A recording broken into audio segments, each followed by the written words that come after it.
Welcome back. Chris Hani's widow, Limpho Hani, says she's still angry about the investigation into the assassination of the former SACP leader. Hani's killer, Polish national Janusz Waluś, was released on parole last year. The SACP is hosting the 30th anniversary, in fact, commemoration of that event. And that's where we find our reporter, Govan Whittles. Govan, thank you for making time for us. So much has been said there at the commemoration in the East Rand, but also a lot of frustration being raised by Limpho Hani as well. Indeed, Limpho Hani, the widow of Chris Hani, was always going to use this platform to voice her frustration. The first commemoration since Janusz Waluś was released on parole, and today we got real insight from Chris Hani's wife about how they felt as a family when that decision was taken, what they thought about the process involving that decision. But we also got insights from the SACP about what it intends doing about that. And Limpho Hani going a step further this time, saying part of the reason why she is still reluctant to forgive Janusz Waluś is that she believed the investigation into the assassination of Chris Hani was stifled because of budgetary constraints at the TRC. She called the TRC a waste of time.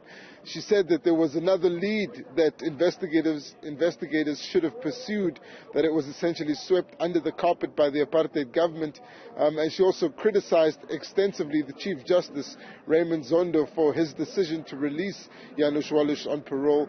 We'll get into that, but let's first take a look at some of the comments from Limpho Hani about the second lead that should have been followed, and it relates to Chris Hani's neighbor, who she says was under investigation by the police, by the TRC investigators, but that was never followed through on.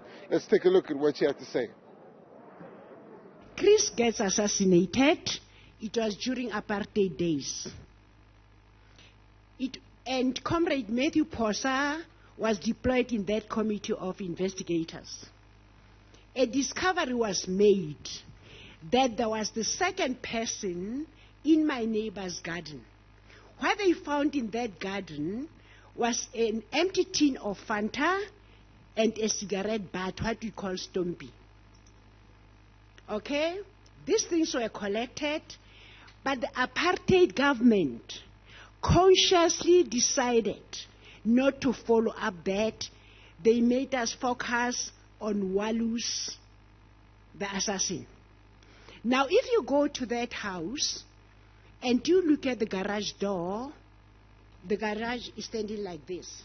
You can tell somebody shot from an angle because the bullet hole is at the end of the left side. I'm giving you this background so that you can understand my anger, and I'm not going to apologize.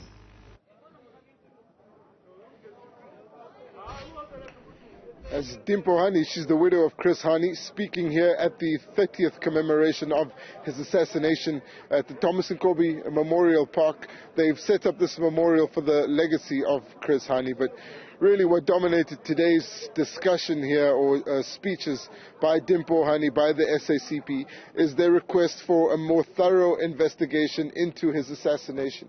The SACP believes that they still don't have all the details about the assassination, and they're of course opposed to the decision by the judiciary to release Janusz Waluś on parole. Limpho Hani saying that she had never received any letter from Janusz Waluś apologizing for the assassination, that she wasn't in communication with the Office of the Chief Justice either, and she believes that the decision remains irrational. She said that the decision didn't take into consideration the role that Chris Hani had played in the revolution to topple the apartheid government, but she was also quite critical of the ANC's governance in South Africa, saying that the party needed to be more forthright, more direct with citizens, and that they shouldn't expect people to support them when they're clearly not getting the services that they're expecting from the public. She bemoaned everything from the cost of living to the way in which ministers and departmental and municipal staff interact with the citizens here in Ekurhuleni. And Limpho Hani, at the core of it, unhappy with how she's been treated as the widow of Chris Hani. She says she remains in mourning and will continue to mourn until the entire truth of Chris Hani's assassination comes out.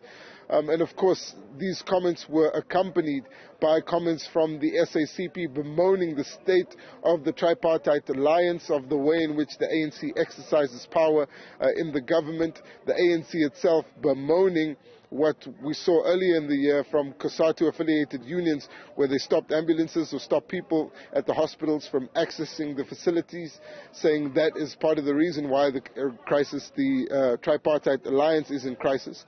But let's take a look again at what Limpho Hani had to say regarding how she's been treated and her views on Janusz Waluś receiving parole and how she's been treated since then. Victims of crimes are often blamed and re-traumatized by our courts. I have first-hand experience. We sat in court and were blamed and shamed. This is in the Constitutional Court. I'm told, Comrade Soli says it was last year, I thought it was this year. Responding to a supposed to be sorry letter from my husband's killer. The judge is pertinent that this letter that I never received should have been responded to positively by me. Dear South Africans, dear comrades, I have never, ever received a letter from Waluś, neither from the Chief Justice. So I don't know what letter they were talking about. All right, so that is, of course, Govan Whittles with the latest from that commemoration of the life of Chris Hani. Thank you.